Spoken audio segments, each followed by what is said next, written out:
Orthodoxy in the USA, Its Historical Past and Present. A talk delivered by Father Seraphim Rose at the St. Herman Winter Pilgrimage, December 12, 1979, at Holy Trinity Monastery, Jordanville, New York. We have gathered here today to venerate St. Herman, first saint of the American land, first Orthodox missionary to America, bringer of Orthodox Christianity to the New World. This feast gives us an opportunity to look at the orthodoxy he brought, what has happened to it since his time, where it stands in this country today, what are the hopes for it, and for us, who are today's Orthodox Christians, in the years ahead, nearly 200 years after the seeds of the true faith were planted here. I will say only a few words about the past of Orthodoxy in America, in order to concentrate chiefly on what faces us today. The past of Orthodoxy in America. First of all, of course, there was the mission of St. Herman himself, with the 7 other missionaries who came with him from Valam and Konovets monasteries in the north of Russia in 1794. It is really astonishing what an Orthodox foundation these missionaries laid in Alaska, considering how few they were and what obstacles they faced. One of these 8, Father Iosaf, was consecrated bishop in order to increase the work in America, but he was lost at sea on the return voyage before he could even begin his work. There were a few priests in the early years. St. Herman himself wasn't a priest, and the Russian officials in Alaska were not very cooperative. But in those years, thousands of natives were baptized, and their descendants remain Orthodox today. And with St. Herman's labors as a monk, preacher, and carer of orphans, America saw for the first time a living example of the traditional Orthodox piety and spiritual life which made Holy Russia. This is something very important for our Orthodoxy today, this example of true Orthodox Christianity in practice.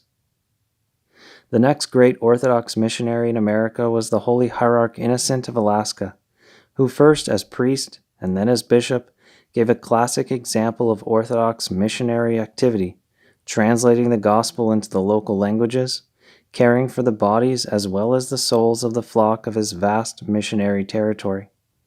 In his last years, when he became Metropolitan of Moscow, he supported missionary labors in other places also. With the sale of Alaska to the American government in 1867, the missionary territory changed somewhat. The Russian government continued to send support to Alaska, but the seat of the diocese now became San Francisco, and for the first time an English-language mission was undertaken. The outstanding missionary at the beginning of this century in San Francisco was Archimandrite Sebastian Dobovich, a Serb by birth who died in Yugoslavia in 1940, whose books on Orthodox faith and practice in English are still in print.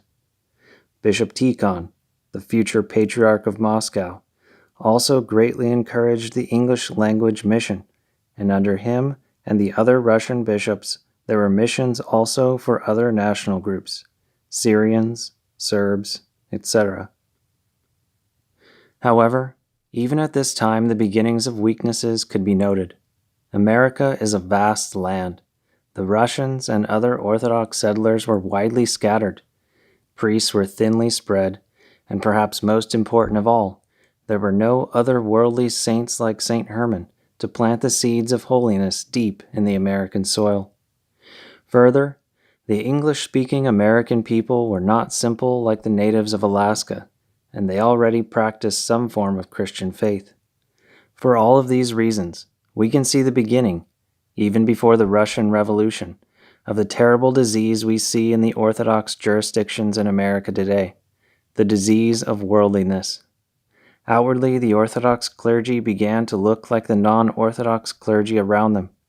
Inwardly, the concern was mainly to provide priests for the widely scattered ethnic flock, without deepening their orthodoxy by providing English texts of the classic Orthodox books, or reaching out to tell the non-Orthodox who might listen that there is a true Christianity that is undreamed of in the West, the fullness of holy Orthodoxy. The revolution in 1917 in Russia struck a deadly blow to the Orthodox mission. Support from Russia was cut off, the oneness of the Church fell apart into national jurisdictions, and the clergy were left pretty much to themselves. The worldliness of American life was left free to put its stamp on the Orthodox mission, and there was not much strength to oppose it.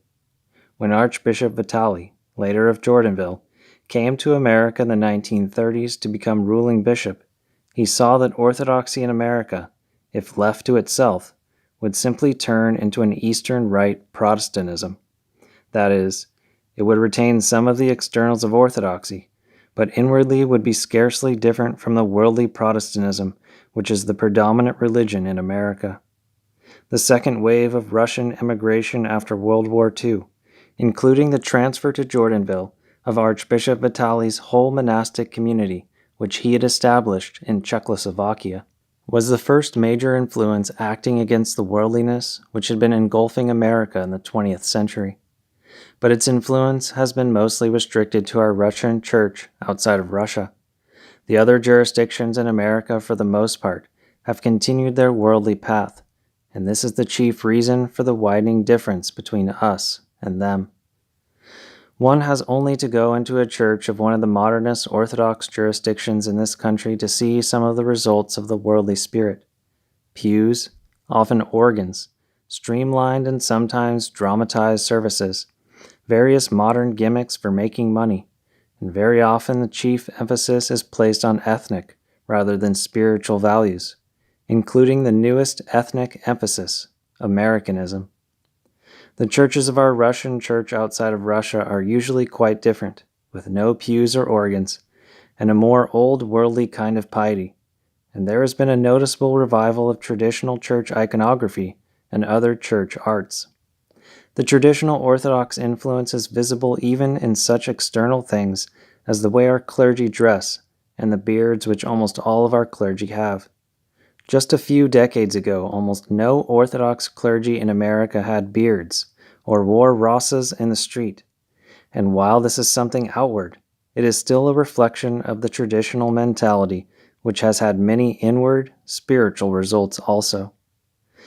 A few of the more conservative priests in other jurisdictions have now begun to return to more traditional Orthodox ways, but if so, it is largely under the influence of our church, and a number of these priests have told us that they look to our Russian church outside of Russia as a standard and inspiration of genuine orthodoxy. However, the object of this talk is to go a little deeper than these externals and to see where our orthodoxy is today in America, and especially what we ourselves can do to make ourselves more fervent, more orthodox, more in the spirit of St. Herman, who for all time has set the tone for orthodoxy in America. To do this, we must first of all recognize the chief enemy facing us. It is, of course, the devil, who wants to knock us off the path of salvation, and the chief means he uses in our times to do this is the spirit of worldliness. This is what has weakened and watered down orthodoxy in America, and not just in the other jurisdictions. The spirit of worldliness is in the air we breathe, and we cannot escape it. You cannot watch television, you cannot go to a supermarket, you cannot walk in the streets of any city in America without being bombarded by this spirit. In supermarkets and other large stores, they even play light-hearted, senseless music in order to catch you in this spirit and make sure that you don't think or feel in an otherworldly way. Our church and everyone in it is attacked by this spirit, and we can't escape it by isolating ourselves in a ghetto or in a small town. The outside influences can be lessened, perhaps, in such ways, but if we are not fighting an inward, spiritual battle against worldliness, we will still be conquered by it without fail. And so the chief question regarding the future of our orthodoxy in America, and in the whole world, for that matter, is, how do we remain orthodox and develop our orthodoxy against the spirit of worldliness that attacks us on all sides? In order to answer this question, we have to first ask another question that might be a little surprising. What is orthodoxy? But this question is basic. If we aren't sure just what orthodoxy is, we won't know what we're trying to preserve and develop against the spirit of worldliness. and so let us ask this question: what is orthodoxy? We can define orthodoxy in no better way than in the words of the great 18th century Russian father, Saint Tikhon of Zhidonsk, a saint whose fervent spirit is needed very much today by Orthodox Christians. We should read him more and practice what he teaches. Saint Tikhon calls orthodoxy the true Christianity, and he wrote a whole book under this title. But true Christianity does not mean just having the right opinions about Christianity. This is not enough to save one's soul. Saint Tikhon in his book, in the chapter on the Gospel and Faith, says, "If someone should say that true faith is the correct holding and confession of correct dogmas, he would be telling the truth, for a believer absolutely needs the orthodox holding and confession of dogmas. But this knowledge and confession by itself does not make a man a faithful and true Christian. The keeping and confession of orthodox dogmas is always to be found in true faith in Christ, but the true faith of Christ is not always to be found in the confession of orthodoxy. The knowledge of correct dogmas is in the mind, and it is often fruitless, arrogant, and proud. The true faith in Christ is in the heart, and it is fruitful, humble, patient, loving, merciful, compassionate, hungering and thirsting for righteousness. It withdraws from worldly lusts and clings to God alone, strives and seeks always for what is heavenly and eternal, struggles against every sin, and constantly seeks and begs help from God for this." And he then quotes Blessed Augustine, who teaches, "The faith of a Christian is with love. Faith without love is that of the devil." True Christianity, chapter 287, page 469. St. James in his epistle tells us that the demons also believe and tremble. James 3:19. St. Tikhon therefore gives us a start in understanding what orthodoxy is. It is something first of all of the heart, not just the mind, something living and warm, not abstract and cold, something that is learned and practiced in life, not just in school. A person who takes orthodoxy seriously and begins to really work on understanding it with his heart and changing himself has at least a little of a quality we might call the fragrance of true Christianity. He is different from people who live by nothing higher than the world. St. Macarius the Great, the 4th century Egyptian desert father, teaches in his homilies that Christians have their own world, their own way of life, their own understanding and word and activity. Far different from theirs are the way of life and understanding and word and activity of the people of this world. Christians are one thing, and lovers of the world quite another. Inasmuch as the mind and understanding of Christians is constantly occupied with reflection on the heavenly, they behold eternal good things by communion and participation in the Holy Spirit. Christians have a different world, a different way of thinking from all other men. Homily 5, 120. Later, I'll try to say a word on how Orthodox Christians should be absorbing this different world and way of thinking. Orthodoxy, the true Christianity, is not just another set of beliefs. It is a whole way of life that makes us different people, and it is directly bound up with how much heavenly and eternal things are present in our life. An Orthodox person who is not different can be worse off than the non-Orthodox. There is nothing sadder than the spectacle of Orthodox Christians who possess a treasure that cannot be valued by any earthly measure, something which many are seeking and do not find in today's world. Nothing is sadder than Orthodox Christians who do not value and do not use this treasure. I'd like to tell you a little about a group of Protestants who live not far from our monastery in Northern California. In some ways, I think they are actually an example for us. In other ways, a warning, and perhaps most of all, an indication of the responsibility and opportunity we Orthodox Christians have because we have been given the true Christianity. These Protestants have a simple and warm Christian faith without much of the sectarian narrowness that characterizes many Protestant groups. They don't believe, like some Protestants, that they are saved and don't need to do any more. They believe in the idea of spiritual struggle and training the soul. They force themselves to forgive each other and not to hold grudges. They take in bums and hippies off the streets and have a special farm for rehabilitating them and teaching them a sense of responsibility. In other words, they take Christianity seriously as the most important thing in life. It's not the fullness of Christianity that we Orthodox have, but it's good as far as it goes, and these people are warm, loving people who obviously love Christ. In this way, they are an example of what we should be, only more so. Whether they attain salvation by their practice of Christianity is for God to judge, for some of their views and actions are far from the true Christianity of orthodoxy handed down to us from Christ and his apostles. But at least an awareness of their existence should help us to be aware of what we already have.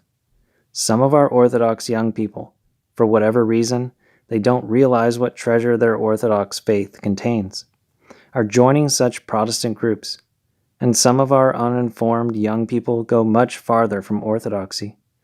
One of the 900 victims of Jonestown a year ago was a Greek Orthodox girl, the daughter of an Orthodox priest.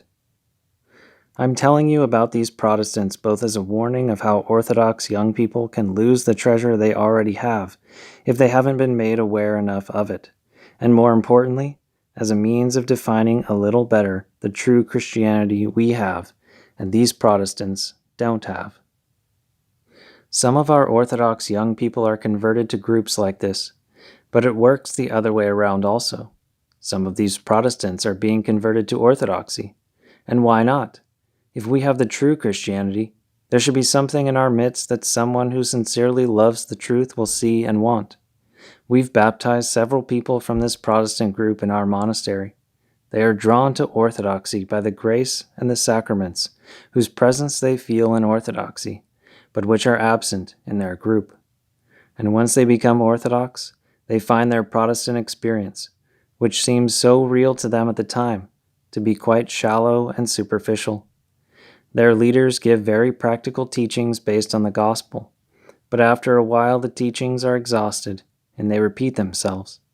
Coming to Orthodoxy, these converts find a wealth of teaching that is inexhaustible and leads them into a depth of Christian experience that is totally beyond even the best of non-Orthodox Christians. We, who are already Orthodox, have this treasure and this depth right in front of us, and we must use it more fully than we usually do. It is a matter of spiritual life and death, both for ourselves and for those around us who can be awakened to the truth of Orthodoxy. Just this last week, I crossed the whole of America by train, a vast land with many different kinds of landscapes and settlements, and I thought of St. Seraphim's vision of the vast Russian land, with the smoke of the prayers of believers going up like incense to God. Perhaps someone will say to me, "Oh, you talk like a convert. America is America. It's full of Protestants and unbelievers, and the Orthodox will always be a little minority of people who stick to themselves and have no influence on the rest of America." Well, I'm not saying that we Orthodox will convert America. That's a little too ambitious for us. However, St. Herman himself did have such a dream. He wrote a letter after participating in the first missionary conference on American soil, when that small band of missionaries divided up the vast land of Alaska and argued over who would get the most land to cover. St. Herman, hearing this, says that he was so exalted in soul that he thought he was present when the apostles themselves were dividing up the world for the preaching of the gospel. We don't have to have such exalted ideas in order to see that the prayers of believers could be going up to God in America. What if we who are Orthodox Christians began to realize who we are, to take our Christianity seriously, to live as though we actually were in contact with the true Christianity? We would begin to be different. Others around us would begin to be interested in why we are different. And we would begin to realize that we have the answers to their spiritual questions. On this same train trip across the country, I had what could be called missionary encounters. Of course, I wasn't passing out tracts in the aisles, but just sitting there in my rasa with a cross and my beard, I attracted attention. Some of it wasn't fruitful, but was typical of how we Orthodox are often regarded in America. One small boy thought I was Santa Claus, and a woman pointed me out as Ayatollah. I also had several encounters with people who should have been Orthodox. One woman was married to a Greek man, a man who was married to a Greek woman, but neither of them Orthodox because the woman's grandmother had become a Lutheran for social reasons. Here it was obvious how worldliness had taken its toll on yet another Orthodox family in America. But there were some fruitful encounters too. To several people I was able to speak about Orthodoxy, which they had never heard of, and hand out some copies of the Orthodox Word. One of these people had a story that should move our Orthodox hearts.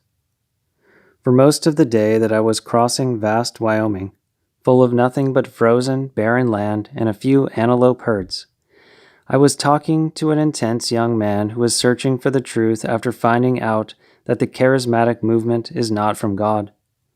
After becoming disillusioned with American religion, the Methodists, Roman Catholics, Baptists, and various Protestant evangelists, as a last resort he is learning Russian in order to go to Russia and find out what he'll be told by people who are suffering for their faith. Maybe that will be real, he said, as opposed to the religious hypocrisy he sees everywhere. He asked me eagerly about many things, from doctrines to customs to moral teachings, and then read the chapter on the charismatic movement in our book, Orthodoxy and the Religion of the Future, which he said put into words what he felt, based on his own experience, but didn't have the teaching to express. Here is where Orthodoxy, the true Christianity, can literally save someone who otherwise might fall into despair from the inadequacy of the Christianity of the West. Here again a seed was sown. Perhaps Wyoming will become Orthodox, but a few souls there might. All this is by way of explaining that Orthodoxy, in St. Tikhon's definition, is the true Christianity, and it was never more needed than today. We must realize what a treasure we have, and make it active in us. This need not mean going door to door like Jehovah's Witnesses, or preaching in the streets. The outward expression of our faith will come naturally once we have begun to go inward, finding out what this treasure is, and letting ourselves be truly changed by it. Recently, an Orthodox person of some sensitivity and depth told me, "Orthodoxy is the truth, but it's too difficult for men today, so I seldom speak of it." There is a kernel of truth in this statement.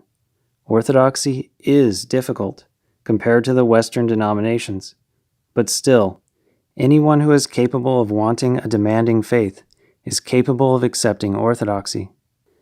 We have to sow more, so there will be more to reap. But first of all, we have to go inward and make the true Christianity of Orthodoxy a living part of ourselves. Going deeper into Orthodoxy. How do we do this? To some extent, anyone who is close to church and tries to keep the Orthodox discipline knows the answer to this question. You attend church services, keep the faith, receive Holy Communion, read Orthodox books.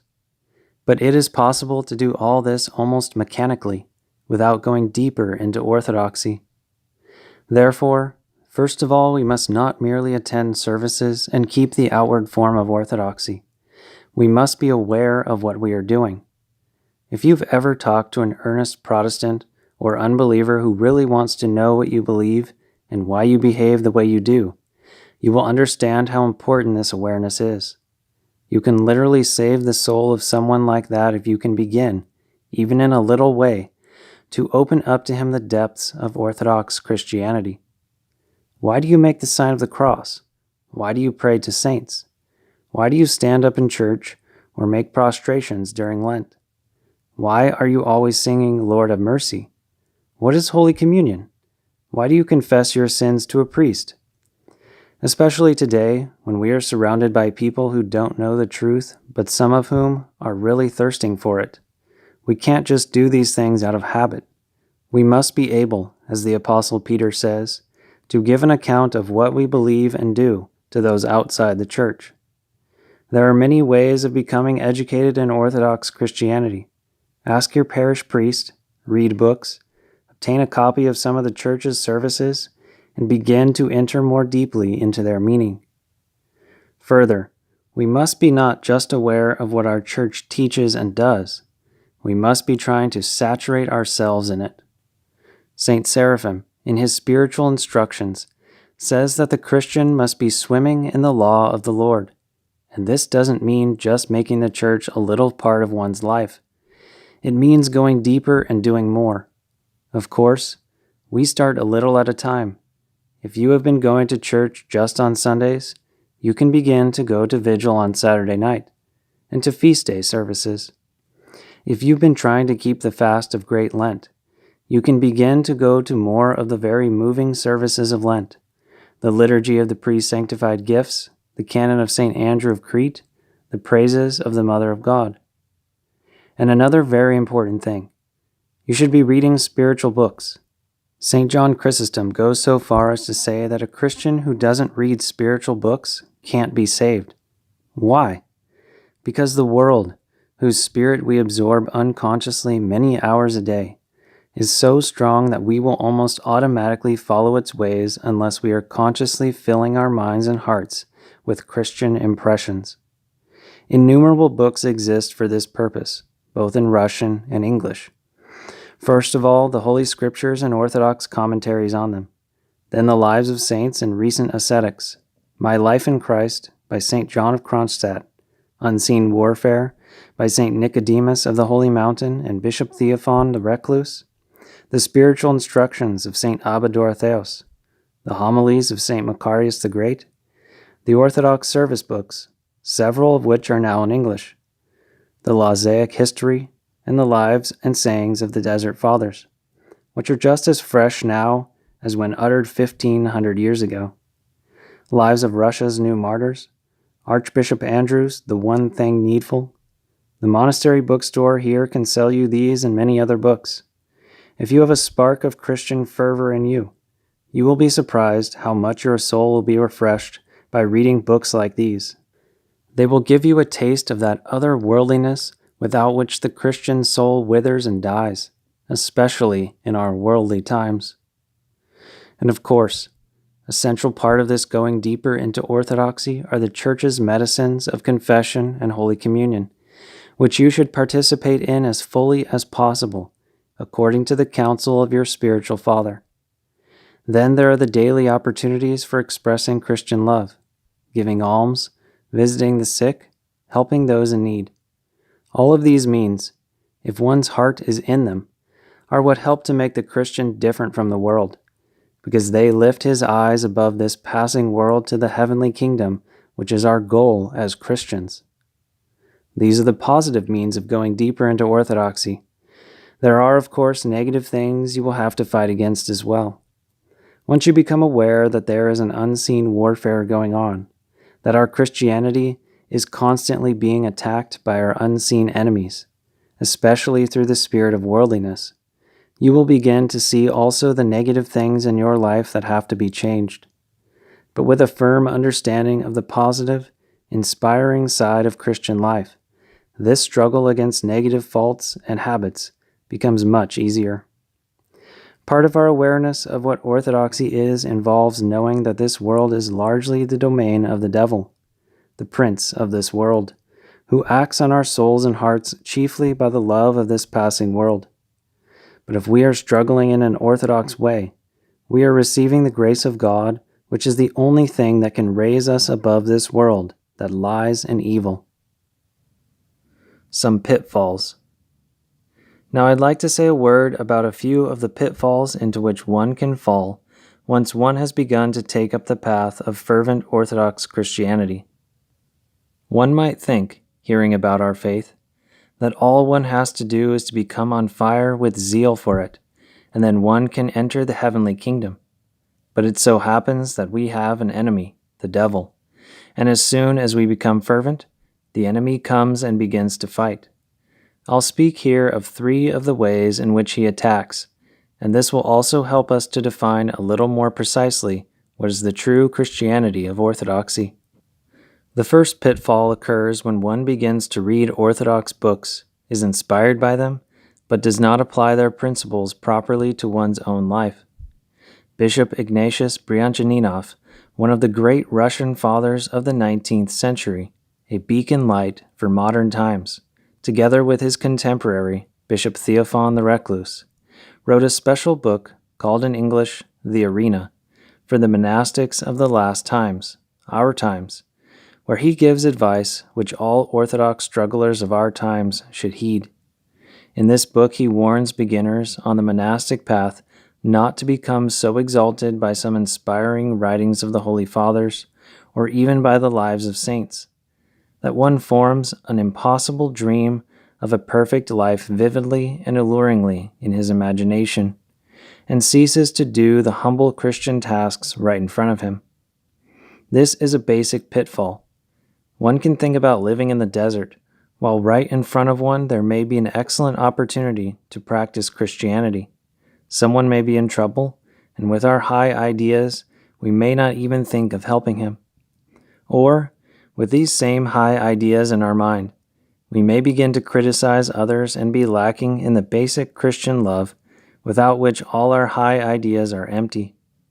Through experience, we must learn how to apply the writings of the Holy Fathers and the Scripture itself to our own level and circumstances. Our spiritual life is not something bookish or that follows formulas. Everything we learn has to become part of our life and something natural to us.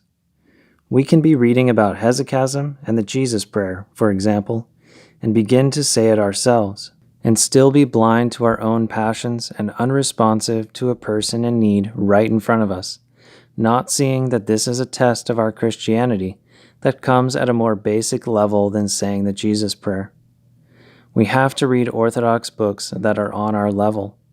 The ones I mentioned above are more for beginners, and we have to read them very humbly, realizing the nature of our times when worldly influences are present everywhere and affect our thinking even when we aren't aware of it, and never dreaming that we are on any level but that of raw beginners. Bound up with this is a disease of today's Orthodox Christians which can be deadly, the correctness disease. In a way, this is a natural temptation to anyone who has just awakened to Christian faith and to spiritual life. The more one finds out about Christian doctrine and practice, the more one discovers how many mistakes one has been making up to now, and one's natural desire is to be correct.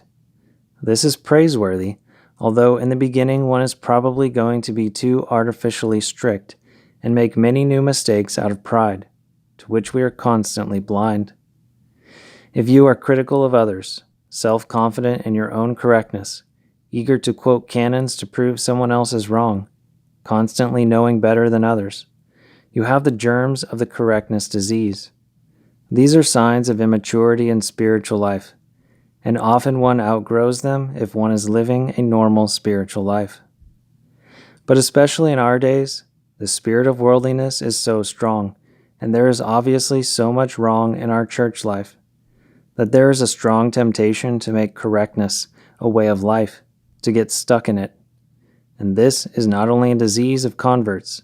One of the best bishops of the Old Calendar Greeks, Bishop Cyprian of St. Cyprian and Justina Monastery near Athens, has written that the spirit of correctness has already done untold damage to orthodoxy in Greece, causing fights and schisms one after the other. Sometimes one's zeal for orthodoxy, in quotes, can be so excessive that it produces a situation similar to that which caused an old Russian woman to remark of an enthusiastic American convert, "Well, he's certainly Orthodox, all right, but is he a Christian?" To be Orthodox but not Christian is a state that has a particular name in Christian language. It means to be a Pharisee, to be so bogged down in the letter of the Church's laws that one loses the spirit that gives them life, the spirit of true Christianity. In saying this, my aim is not to be critical or to point to anyone in particular. We all suffer from this, but only to point out a pitfall which can cause one to fail to take advantage of the riches which the Orthodox Church provides for our salvation, even in these evil times. Even when it is not fanatical, this spirit of correctness for its own sake turns out to be fruitless. As an example, I can tell you of a very good friend of ours, one of the zealot fathers of Mount Athos. He is a moderate zealot, in that he recognizes the grace of new calendar sacraments, accepts the blessings of priests of our church, and the like. But he is absolutely strict when it comes to applying the basic zealot principle, not to have communion not only with bishops whose teachings depart from Orthodox truth, such as the Patriarch of Constantinople, and not only with anyone who has communion with him, but with anyone who has communion with anyone who in any remote way has communion with him. Such purity is so difficult to attain in our days. Our whole Russian church abroad, for example, is tainted in his eyes by some measure of communion with the other Orthodox churches. That he is in communion with only his own priest and 10 other monks in his group on the Holy Mountain. All of the rest of the Orthodox Church is not pure. Perhaps there are only 10 or 12 people left in the world who are perfectly strict and pure in their orthodoxy. This I really don't know, but it simply cannot be that there are really only 10 or 12 Orthodox Christians left in the world with whom one can have true oneness of faith expressed in common communion. I think that you can see that there is some kind of spiritual dead end here.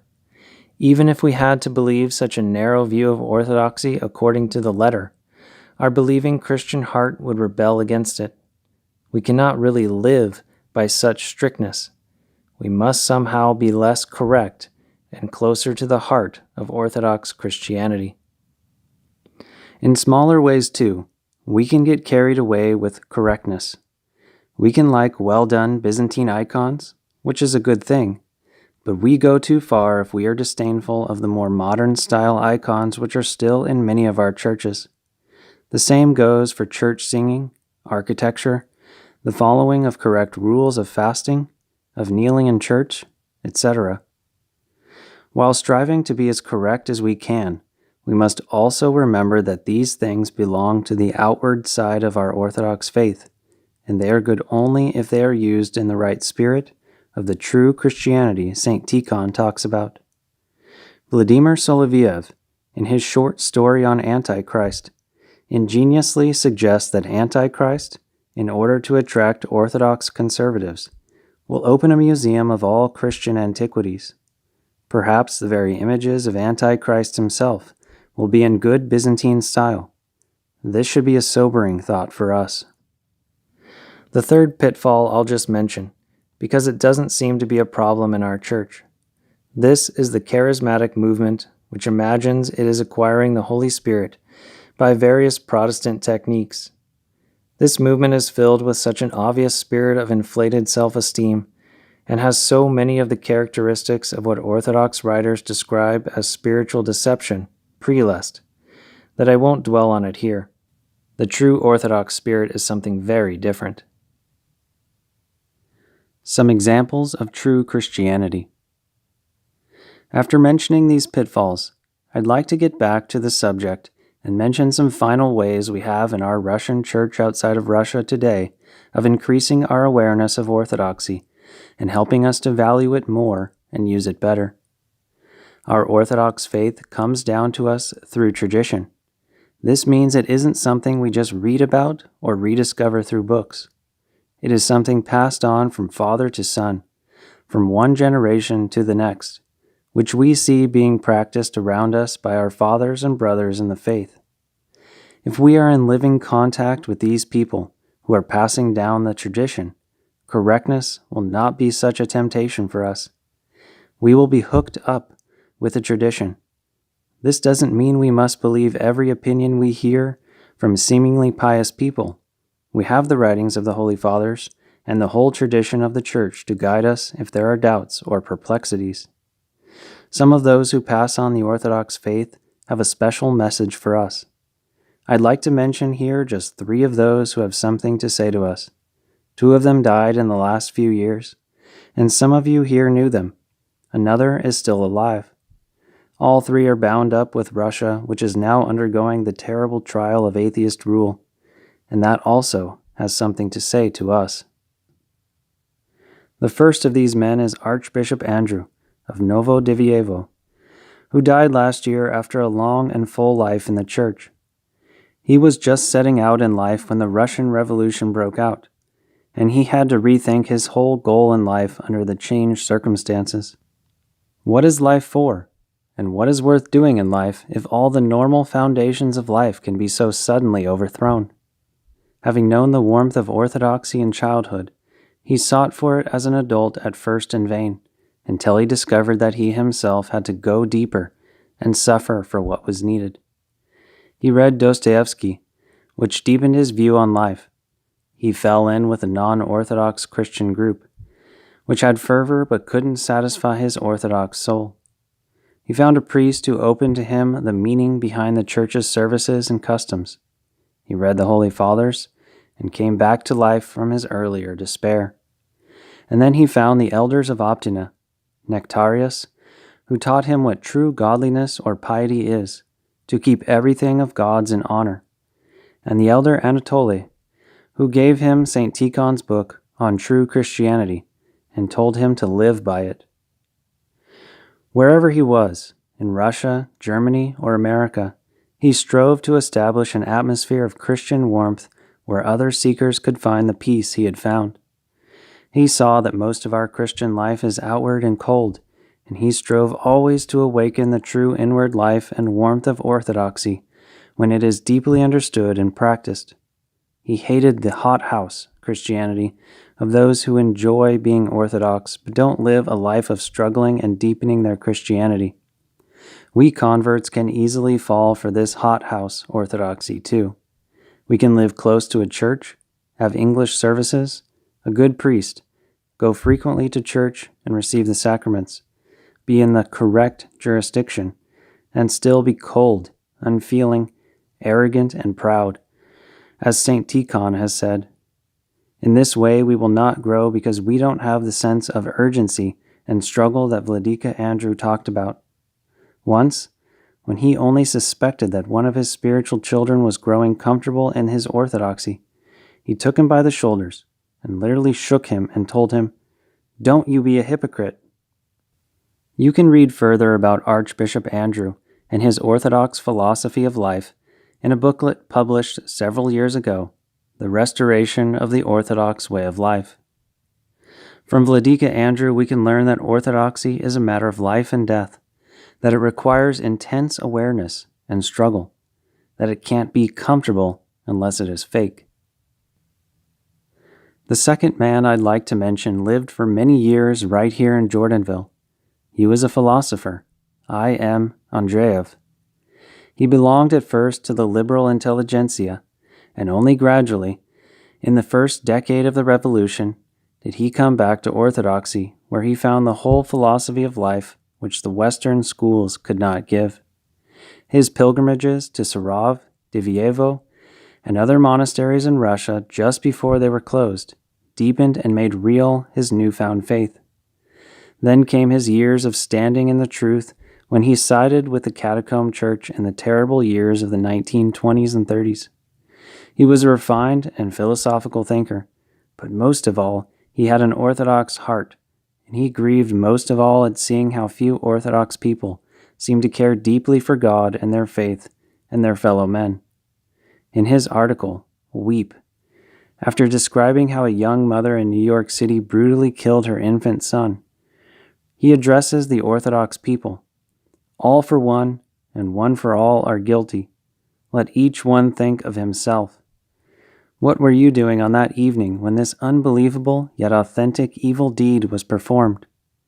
Perhaps it was your sin, your immoral deed, your malice, which turned out to be the last little drop which caused the vessel of evil to overflow. This is the way we must reflect if we are Christians. Weep, brothers and sisters. Do not be ashamed of these tears. Let your tears be a fount of different energy, an energy of good that fights against the energy of evil. Let these tears also awaken many of the indifferent. Andreev's burning concern shows us that we must have a deeply feeling heart, or else we are not Christians. Finally, I'd like to mention one man who is alive today in Soviet Russia, Father Dmitry Dudko. He was born already after the revolution and came to Christ in the late Soviet period through the sufferings of living under the atheist rule and spending 8.5 years in prison camp. His words in recent years speak with extraordinary power for us Orthodox Christians outside of Russia. One might disagree with him on a few theoretical points, but his heart is so right, so orthodox.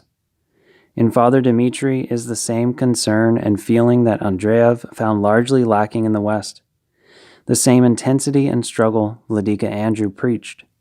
Once, when someone asked him at his question and answer session several years ago after the all-night vigil, recorded in his book, Our Hope, "Isn't Christianity in the West better off, being in freedom?" He replied, "No. There they have spirituality and comfort, and you can't expect much from that. Here in Russia we have martyrs and suffering, and from that can come resurrection and new life."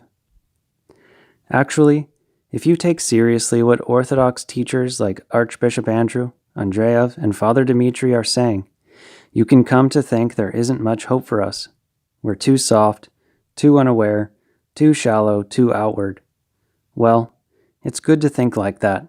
It might make us begin to wake up and struggle. Let the words of these fervent souls be a warning for us.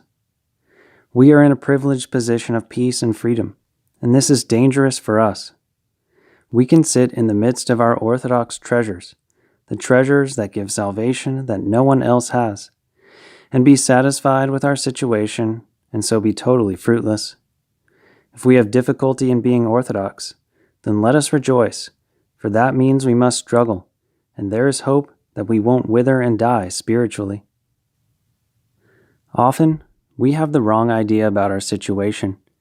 We think, if only I could go somewhere else, change my situation, and the like, my problems would be solved. But usually this is not right at all. We must start right now, wherever we are. If it is difficult, that is all the better. It means we have to fight for our Christianity. And if you have to fight and struggle, you become more aware. But there are also opportunities in our privileged position, and we should use them. First of all, perhaps many of you don't know that there are many contacts now between people in Russia and people outside. We can become informed of what is going on there. Read Father Dmitry Dudko's books, or his little newspaper. There are also Western sources which give fresh information on what is happening to Orthodox Christians in Russia. Father Viktor Potapov's Orthodox Monitor, the Kestin News Service, Aid to the Russian Church, and so forth. Find out about these suffering people and pray for them. Do you know about nun Valeria, arrested and placed in a psychiatric hospital for selling belts with the 19th Psalm embroidered on them? About Father George Calsu in Romania, now in prison for his Christian sermons? About Alexander Ogornikov, imprisoned for holding a Christian discussion group? About Vladimir Osipov, the Russian patriot and Samizdat publisher? About Father Gleb Yochanin, Father Vasily Romanchuk, Sergei Yermolov, Igor Ogortsov? The list is long. We have to start praying for these people who are suffering for their faith. And we can help them. We have their prison addresses and can send them letters. Even if they don't receive them, the prison officials do, and the treatment of prisoners with friends abroad noticeably improves. Through Orthodox action, you can send literature in regular envelopes. There are even ways of getting books through. You can write to Father Dmitry Dudko. Some letters get through, and he even replies. Everyone can do something, and every bit helps. In the West, we've grown too passive. Now is the time when we can express our care and concern.